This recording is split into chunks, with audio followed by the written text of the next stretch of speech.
இங்கே பாருடி, புரட்டாசி மாதம் வேற பிறந்துருச்சு. நான் போய் சிக்கன் எடுத்து வரேன். யார் கேட்டாலும் பருப்பு குழம்புன்னு சொல்லிடி. சரிங்க. அப்பா அப்பா சிக்கன் எப்படி சூப்பரா இருக்குப்பா. சரியில சத்தம் போடாத சாப்பிடு, பக்கத்துல கேட்டுற போகுது. பிரியாணி சூப்பரா இருக்குல்ல, இன்னும் இருக்கா? நிறைய இருக்குங்க, போட்டு சாப்பிடுங்க. வாங்கக்கா, இதோ வாரேன். என்னல புரட்டாசி மாதம் அதுவுமா பிரியாணி வாசம் உங்கள் வீட்டில் தூக்குதே. சே பிரியாணியா எங்கள் வீட்லையா? இல்லைக்கா, நான் பருப்பு சாம்பார் வச்சேன். அது எங்கேயோ பக்கத்து வீட்லையா இருக்கும். ஐயோ, என்ன புழுவுறா?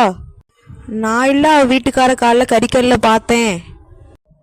சரிக்கா, உங்கள் வீட்டில் என்ன சாப்பாடு? எங்கள் வீட்லேயும் பருப்பு சாம்பார் தான். சரி, நான் போயிட்டுறேன். பாய்க்கா.